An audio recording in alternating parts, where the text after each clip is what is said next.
அஸ்ஸலாமு அலைக்கும். Welcome to Khairun's kitchen. இன்றைக்கி நம்ம சேனலில் டே இன் மை லைஃப் தான் பார்க்க போகிறோம். நாங்கள் பக்ரீத் நோன்புக்காக ஊருக்கு வந்தோம். தெலங்கானாவில் இருக்கும்போது ஒரு மாதிரி இருக்கும் என்னுடைய வீடியோ. தமிழ்நாடு வந்ததுக்கப்புறம் ஒரு மாதிரி இருக்கும். கன்ஃபியூஷன் ஆகக்கூடாதுங்கிறக்காக நான் சொல்ல வந்தேன். காலையிலேயே வீடியோ ஸ்டார்ட் பண்ணிட்டேன்.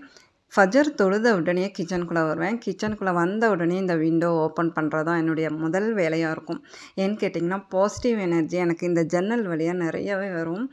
ரொம்ப ஃபீல் ஆவேன், ரொம்ப ஹாப்பியாக இருக்கும். ஒரு 5 நிமிஷம் நிற்பேன். ஏன்னா பள்ளிவாசல் இருக்குது, காற்று அருமையாக வருங்க, ஓய்வே இருக்காது, அவ்வளோ காற்று வரும், சுகமாக இருக்கும் எனக்கு. அடுத்து நான் வந்து எம்டி ஸ்டொமக்கில் என்ன எடுத்துக்க போகிறோம், டிஃபன் என்ன செய்ய போகிறோம் அப்படிங்கிறத பார்க்கலாம். முந்தின நாள் ராத்திரி நான் உளுந்து ஊற வச்சுருந்தேன். உளுந்தம்பால் காய்ச்சி ரொம்ப நாள் ஆகுது அப்படின்னு சொல்லிட்டு உளுந்து கொஞ்சம் ஊற வச்சுருந்தேன். அதோட கொண்டக்கடலையும் பச்சைப்பயிறு கொஞ்சம் இருந்தது, அதையும் ஊற வச்சுருக்கிறேன். அடுத்து எம்டி ஸ்டொமக்கில் ஒரு ஜூஸ் எடுத்துக்குவோம் இல்லையா, வெஜிடபிள் ஜூஸ் எடுத்துக்கிட்டேன். தக்காளியும் கேரட்டும் மிக்ஸி ஜாரில் போட்டு கொஞ்சமாக தண்ணி விட்டு பிளெண்ட் பண்ணி எடுத்துக்க போகிறேன்.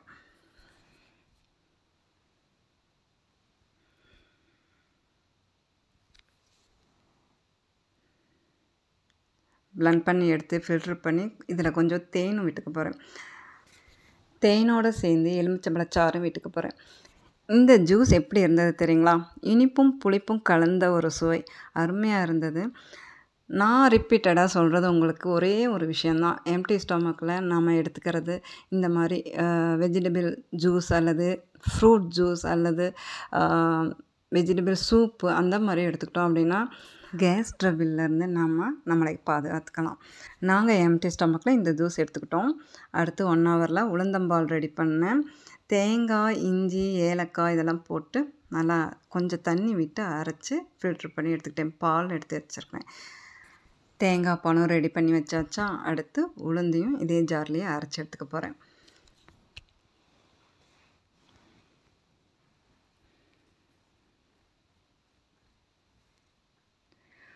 உளுந்து நல்லா நைஸாக அரைச்சி எடுத்ததுக்கப்புறம் கொஞ்சமாக தண்ணி விட்டு நல்லா கலந்து விட்டுக்கிட்டேன். ஒரு துளி உப்பு போட்டு நல்லா கலந்து ஸ்டவ் ஆன் பண்ணி வச்சுட்டேன். கூல் பதத்துக்கு வந்தோடனே ஸ்டவ் ஆஃப் பண்ணிட போகிறேன். உளுந்தம்பாலுக்கு ஹெல்த்தின்னு பார்க்கும்போது கருப்பட்டி தான் நம்பர் 1 பெஸ்ட்டான ஒரு சொல்யூஷனாக இருக்கும். எங்கிட்ட இப்போ இல்லாதனால நாட்டு சக்கரை சேர்த்துக்க போகிறேன். தெலுங்கானாவில் இருக்கும்போது கருப்பட்டி பாகு காய்ச்சி வச்சுருப்பேன் இல்லையா, அது என்னுடைய வீடியோ பார்த்தவங்களுக்கு தெரியும். உளுந்தம்பாலுக்கு கருப்பட்டி தான் நான் சேர்த்துக்குவேன். அதோட கொண்டக்கடலை குக் ஆகிட்டுருக்கு. இப்போ உளுந்தம்பால் ஆறிடுச்சு. அதோட தேங்காய் பாலும் விட்டு கலந்துக்கலாம். இது வந்து உளுந்தம்பால் ஆற விட்டு தேங்காய் பால் கலந்துக்கலாம். தேங்காய் பால் கலந்ததுக்கப்புறம் ஸ்டவ்வில் வைக்கக்கூடாது, அது வந்து கொலஸ்ட்ரால் மாறிடும் அப்படிங்கிறதுனால. அடுத்து கொண்டக்கடலையும் பச்சைப்பயிரும் வேக வச்சேன் இல்லையா, அதை வந்து நான் தாளிப்பு கொடுக்கல. தாளிப்பு கொடுக்காம அந்த மாதிரி கேரட் துருவி, சின்ன வெங்காயம் பொடிசாக கட் பண்ணி அதையும் சேர்த்துக்கணும். சின்ன வெங்காயத்தில் நோய் எதிர்ப்பு சக்தி நிறையாவே இருக்குது இல்லைங்களா, அதை டெய்லி சாப்பிட்டோம்னா ரொம்பவே நல்லது நம்மளுக்கு. நம்ம சுண்டல் போடும்போது தான் அந்த வெங்காயம் ஞாபகமே வரும் எனக்கு. பச்சைப்பயிறு, கொண்டக்கடலையெல்லாம் வேக வச்சு எடுத்துட்டு அதில் சின்ன வெங்காயம், கேரட்டு, சீரகத்தூள், மிளகுத்தூள், எலுமிச்சம்பழச்சாறு இதெல்லாமே விட்டு நல்லா கலந்துக்கலாம். உப்பு நான் போடவே இல்லை, ஏன்னா கடலை வேக வைக்கும் போதே கொஞ்சமாக உப்பு போட்டிருக்கிறேன், அதனால் உப்பு சேர்த்துக்கல. உப்பு, காரம், எண்ணெய் இது எல்லாமே நம்ம சமையலில் குறைவா சேர்த்துக்கிட்டோம் அப்படின்னா நம்ம எல்லாருமே நல்லா இருக்கலாம் இல்லைங்களா. இதோடு சேர்ந்து உளுந்தம்பாலும் ஒரு கப் எடுத்துக்கிட்டோம். காலை நேர ராஜ உணவு எங்களுக்கு இதுதான். அடுத்து லஞ்சுக்கு நான் என்ன ரெடி பண்ணியிருந்தேன்னு பார்க்கலாம். தக்காளி சாப்பாடுங்க. அதுக்கு சைடுக்கு சில்லி சிக்கன் ஃப்ரை. இதுதான் எங்களுடைய மதிய உணவாக இருந்தது. ஃப்ரெண்டு முறுக்கு கொண்டு வந்து கொடுத்தாங்க.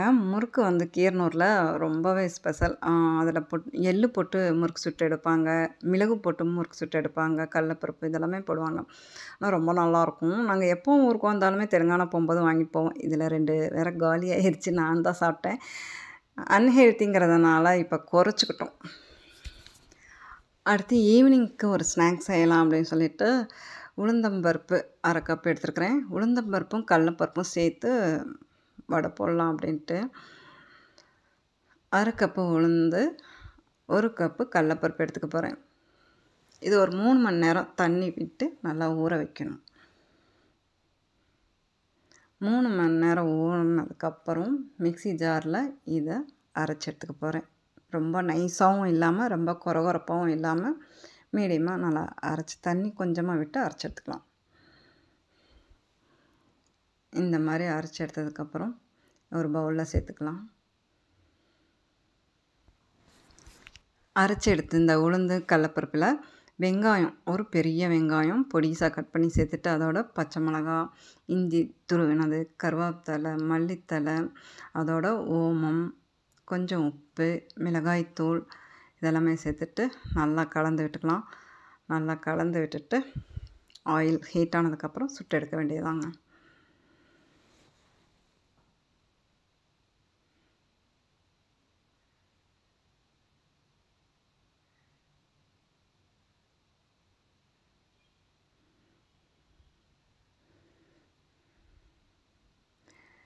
கொஞ்சமாக குட்டி குட்டி போண்டா மாதிரி போட்டு எடுத்துட வேண்டியதான். ஆயில் ஹீட் ஆனதுக்கப்புறம் மீடியம் ஃப்ளேமில் வச்சுட்டு குட்டி குட்டி போண்டாவாக போட்டு ஃப்ரை பண்ணி எடுத்துட வேண்டியதாங்க.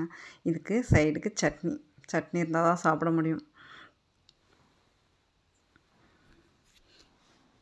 இந்த வீடியோ இதோடு முடிச்சுக்கிறேன். உங்களுக்கு இந்த வீடியோ பிடிச்சிருந்தா ப்ளீஸ் லைக் கொடுங்க. நம்ம சேனலுக்கு சப்போர்ட் கொடுங்க. இந்த தேங்காய் சட்னியோடு வச்சு சாப்பிடும்போது செம்மையாக இருந்தது. அது சுட சுட சாப்பிட்ணுங்க. அதோட ஒரு இஞ்சி போட்ட டீ அவ்வளோ அருமையாக இருக்கும் காம்பினேஷன். டீ வைக்க நேரம் இல்லை, அதனால டக்குன்னு முடிச்சிட்டேன். நீங்கள் இந்த வடையோட டீ வச்சு சாப்பிடுங்க, ரொம்ப நல்லாயிருக்கும். இன்ஷா அல்லாஹ் அடுத்த வீடியோவில் பார்க்கலாம்.